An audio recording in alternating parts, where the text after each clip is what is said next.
দাস সত্যি করেই বাচ্চা ছেলে, যেটা তোমরা বললে কি বললে বাচ্চা ছেলে, একদমই বাচ্চা ছেলে। এখন বয়স কত? 18 বছর 9 মাস। ও এইচএস থেকেই পড়তো, সংস্কৃত করতো। ও প্রথম পরীক্ষা ইন্ডিয়ান আর্মির যে অগ্নিবীর দিয়ে এখন হয় তোমরা জানো, এমনি তো নর্মাল তো হয় না ইন্ডিয়ান আর্মিতে, তো অগ্নিবীর দিয়ে এখন রিক্রুটমেন্ট হয়। তো ইন্ডিয়ান আর্মিতে ও প্রথমবারই কিন্তু ক্র্যাক করেছে। সবথেকে ভালো কথা, ওর ফিজিক্যাল ফিটনেস ওর খুব ভালো এবং খুব ভালো দৌড়োয়। আমাদের এই নবদ্বীপে যেমন আমাদের ওই মহালয়া দিয়ে একটা দৌড় প্রতিযোগিতা হয় মিউনিসিপ্যালিটি থেকে, সেখানেও আমরা এখানে আমাদের বিদ্যালয়ের তরফ থেকে প্রথমবার দিয়েছিল, ফার্স্ট হয়েছিল। এবং যত জায়গায় তোমরা কেউ চেনো ওকে, মাঠে দেখেছো যারা নবদ্বীপের, তোমরা চেনো না? তো যাই হোক, আচ্ছা, তো খুবই ভালো দৌড়োয়। হ্যাঁ, তো যথারীতি ও প্রথমবারেতেই ইন্ডিয়ান আর্মিতে জয়েন করতে চলেছে, পরশু দিনও চলে যাবে আর কি মধ্যপ্রদেশ। তো সেই জন্য আমরা বিদ্যালয়ের তরফ থেকে আজকে সবাই আসেনি, তোমাদের এই ব্যাচ রয়েছে, তো ওকে একটু আমরা সম্বর্ধনা দেবো।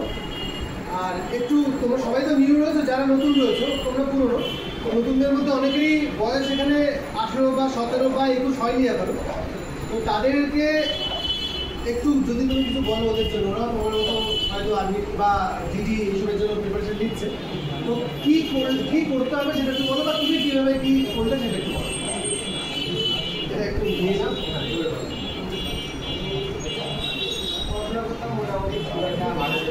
ঠিক, পড়াশোনা করতে মোটামুটি খুব একটা ভালো ছিল না, পড়াশোনা নিশ্চয়ই স্বীকার করছে।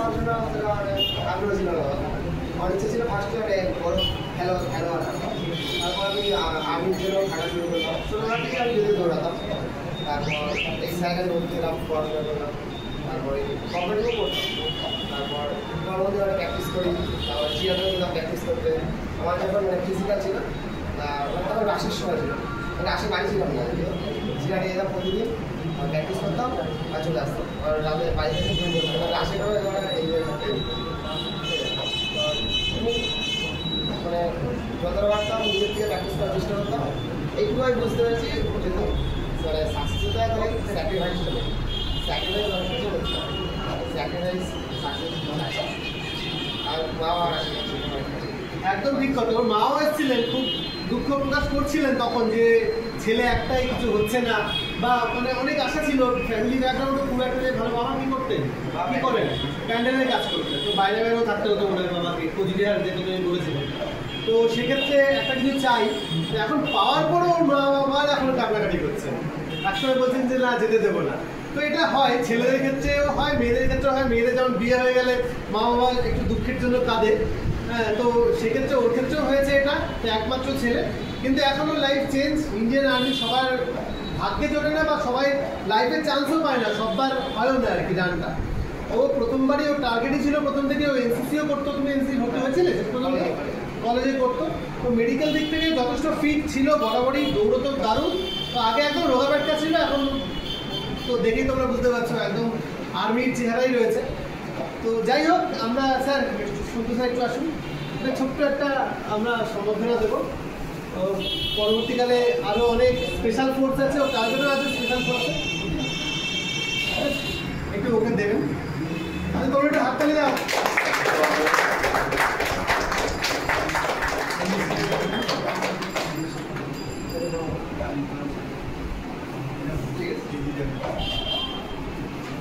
ছোট্ট একটু মিষ্টির উপহার ওকে তুলে দিচ্ছি। আরেকটা উপহার আছে, ওটা আমি ওকে পরে দেবো, ছবিটা দিয়ে দেবো।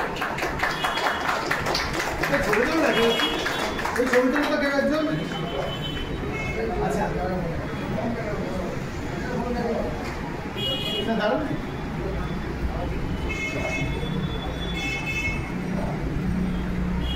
ল্যান্ডস্কেপে ধরো।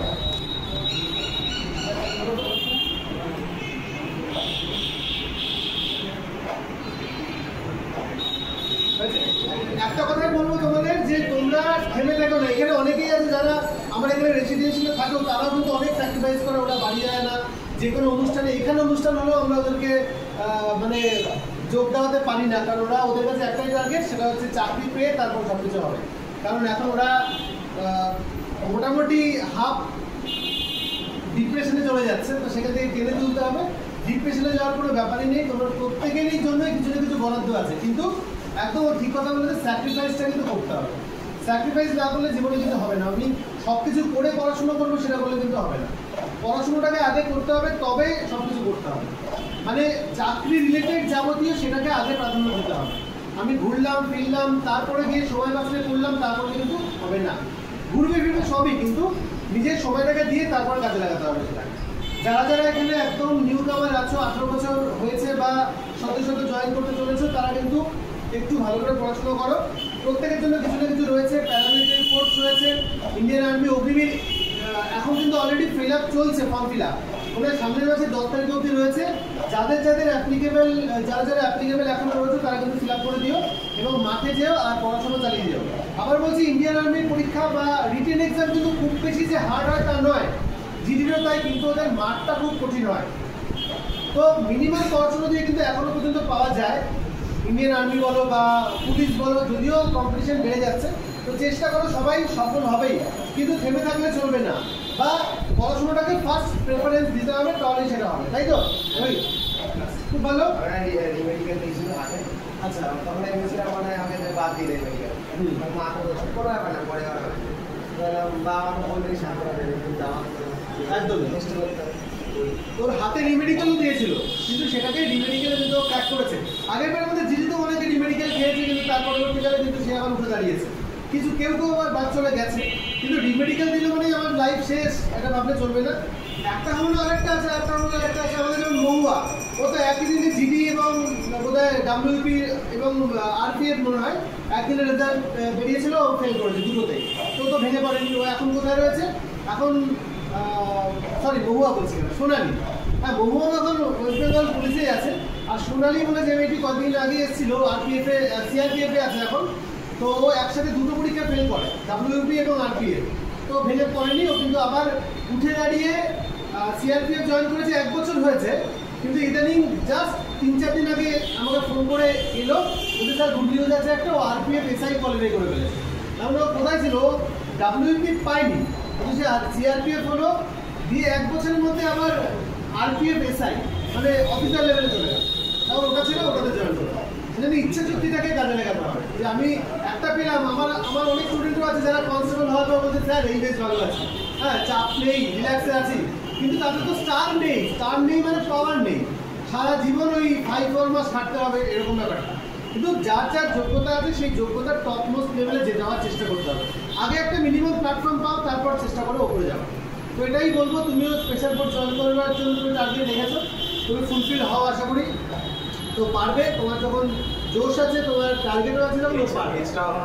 এবং ও মাঠেও ফার্স্ট হয়েছে, মানে আর্মির যে মাঠ হয়েছে সেখানেও ফার্স্ট হয়েছে।